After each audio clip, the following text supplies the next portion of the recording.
Bonjour mesdames, bonjour messieurs. Merci de m'accueillir ici. Donc moi je suis parisien, je suis président du collectif Nouvelle Écologie. J'assiste aussi Marine Le Pen au Parlement européen, c'est mon vrai job. Donc le collectif Nouvelle Écologie, c'est dans les heures de loisirs. Et je suis économiste. J'ai travaillé avec Jacques Sapir sur un livre sur la sortie de l'euro, les scénarios de dissolution de la zone euro. Mais je suis aussi très intéressé par l'environnement et c'est pour ça que j'ai fait un bouquin qui est sorti l'année dernière chez Fayard, qui s'appelle La transition énergétique, une énergie moins chère et 1 million d'emplois créés. Où j'ai en fait défriché ce sujet comme un amateur averti et puis ça m'a pris de passion et j'y ai passé plusieurs mois et je me suis rendu compte, c'est un autre sujet, mais que la transition énergétique, c'était pas quelque chose qui allait nous coûter des fortunes. On avait fait tout cela beaucoup trop mal. Et c'est un petit peu le même cas pour Notre-Dame-des-Landes. Alors je vais essayer de trouver de pas faire de redites. Mais pour vous rappeler, moi, il y a quelque chose qui me choque quand même dans ce sujet, pour être dans la continuité de ce que disait brillamment Pascal Ganin, c'est que ce projet, donc, c'est à peu près 500 millions d'euros pour l'aéroport, dont 200 millions de subventions de l'État. Puis derrière, il y aura 3,5 milliards à peu près d'euros pour les routes et liaisons. Et derrière, Vinci va récupérer l'aéroport pour 300 millions. Donc il aura investi 10% de l'argent, finalement, qui aura été mis par la région, l'État, les communes, etc. Et il va récupérer les loyers de l'aéroport. Donc c'est vraiment de la privatisation des profits. Et ça va coûter extrêmement cher. Et tout ça, c'est le problème des partenariats publics-privés. Et en fait, toutes les analyses montrent que ces partenariats publics-privés sont une catastrophe à peu près tout le temps. Parce que dès qu'il y a un changement dans le budget, de demande à la fin, tout est bouclé juridiquement. Et le changement, vous voulez changer une porte dans un hôpital, ça vous coûte 5 000 euros. Voilà. C'est à ça qu'arrivent les partenariats publics-privés très souvent. Et j'ai un ami qui était à la mairie de Paris, qui était un numéro 2 juridique, il me dit le problème, c'est qu'on a des types hyper forts, des avocats top niveau, et nous, on est mairie de Paris, on n'est pas mauvais, mais voilà, on a une armée d'avocats en face de nous, et on se fait avoir dans ces partenariats. Alors je vais essayer de faire l'analyse des arguments.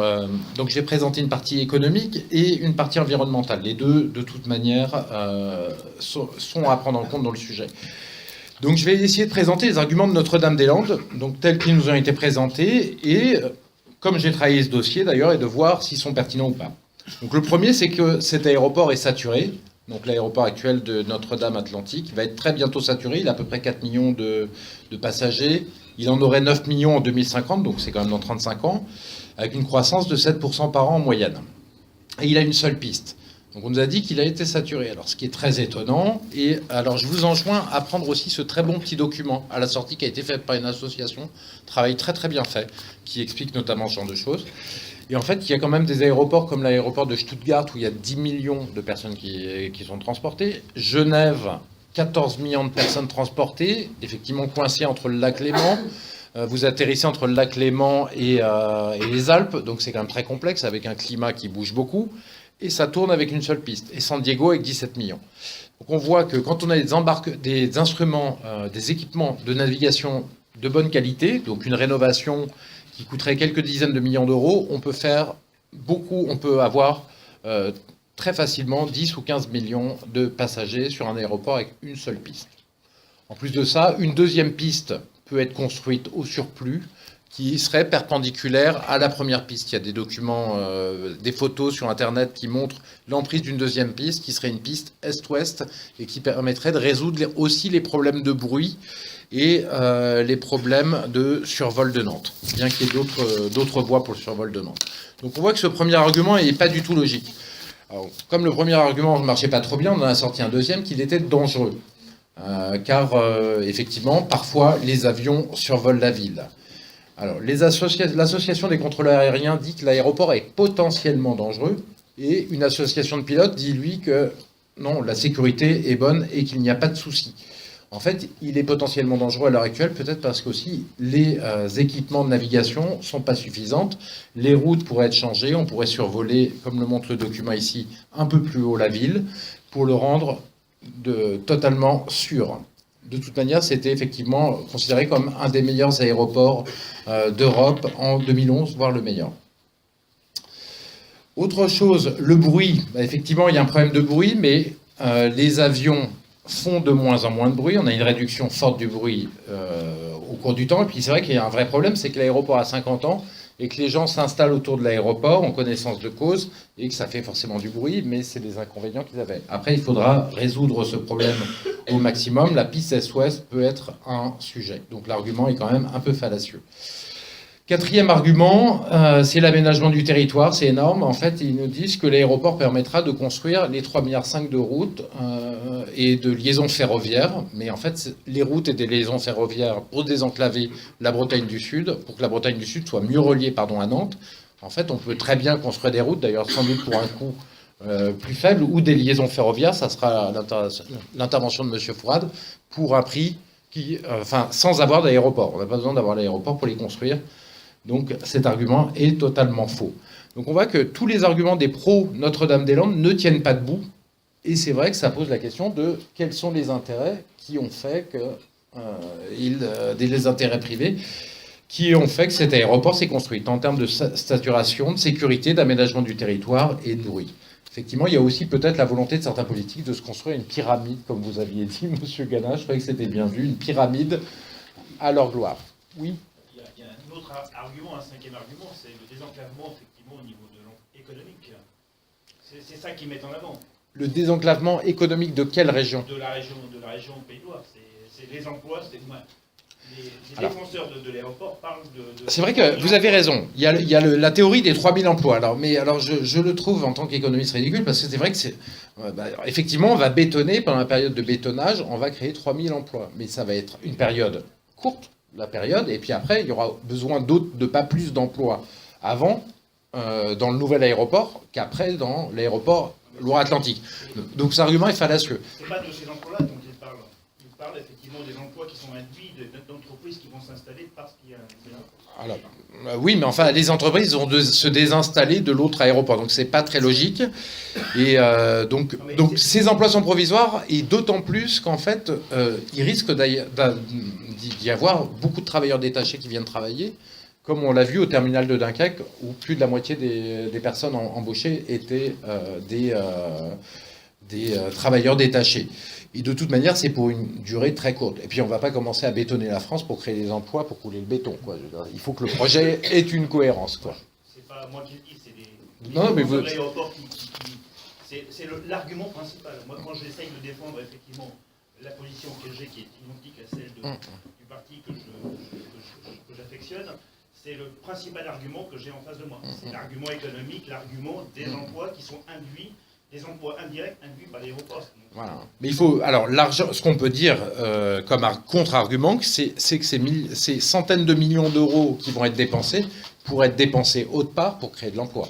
Et que le désenclavement, etc., ces aménagements ferroviaires, on peut les étudier à l'aune de l'intérêt, effectivement, du sud de la Bretagne pour désenclaver la Bretagne et Nantes, mais de façon complètement différente. Alors, maintenant, venons à des arguments effectivement plus écologiques qui sont assez simples. Alors, effectivement, vu que le projet est inutile, c'est quand même assez simple de dire qu'il ne faut pas le faire au niveau écologique, parce qu'il y a quand même un problème d'artificialisation des sols en France. Moi, je suis plutôt économiste, donc au départ, je ne suis pas trop là-dedans, mais on voit quand même qu'on a, je crois que c'est un département qui part en artificialisation tous les 20 ans, si je ne me trompe pas. Donc, avec des routes, de nouvelles constructions, des supermarchés, etc., qui partent. Donc il y a un moment donné dans le futur où il va falloir qu'on commence à prendre en compte et à se dire qu'il ne faut peut-être pas tout artificialiser, parce qu'on ne va pas vivre sur une France en béton lisse dans 200 ans. Donc il faut qu'on commence doucement à se dire, essayons d'éviter des projets qui n'ont pas trop d'utilité, qui artificialisent trop les sols de la France. Mais l'autre sujet, effectivement, c'est que c'est une zone de bocage, comme l'a souligné M. Gana, une zone de bocage tout à fait intéressante et riche, une des dernières de la région. Et l'intérêt du bocage, c'est qu'effectivement, il y a une biodiversité. On fait de l'agriculture, mais on a aussi, dans les haies d'arbustes, tout un tas d'animaux qui s'installent et qui vont permettre de faire une agriculture plus écologique et avec le respect de la nature. Donc là, il y a un vrai problème sur ce sujet-là. C'est un patrimoine, effectivement, de la région.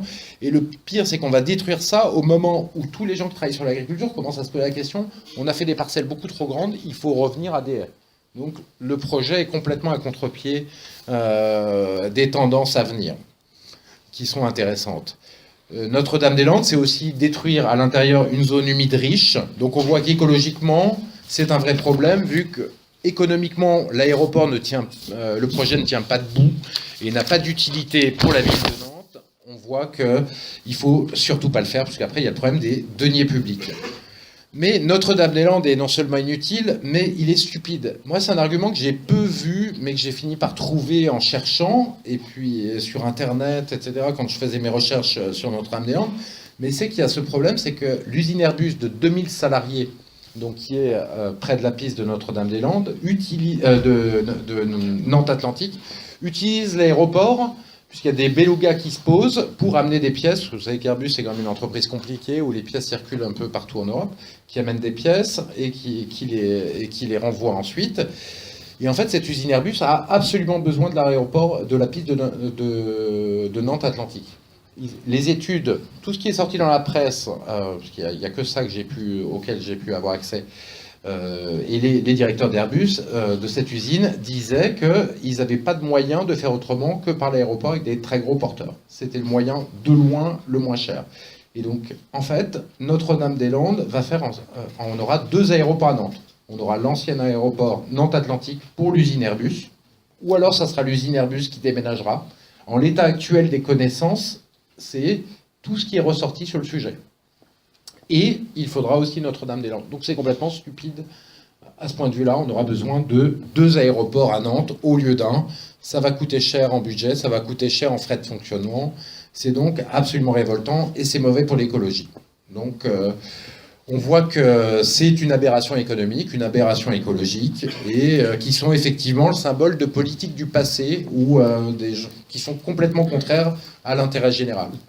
La dernière chose qui est effectivement très gênante dans ce projet, c'est le conflit d'intérêts avec ce préfet qui supervisait ce projet et qui est parti chez Vinci juste après, juste avant que le projet soit décidé. Donc je pense qu'après, il n'en avait pas la possibilité. Là, il y a un vrai sujet et un vrai problème, parce que le préfet, c'est quand même quelqu'un central qui est censé représenter l'autorité de l'État. Là, il y a vraiment quelque chose de scandaleux. Voilà, c'est un petit peu tout ce qui est détestable en politique dans ce projet. Et les Nantais peuvent encore sauver Notre-Dame-des-Landes, éviter qu'on gaspille autant d'argent sur ce projet coûteux et inutile. Donc on compte sur vous pour voter pour le Front National et manifester votre mécontentement, faites-le savoir pour que la vérité sorte du puits, comme vous dites. Merci beaucoup.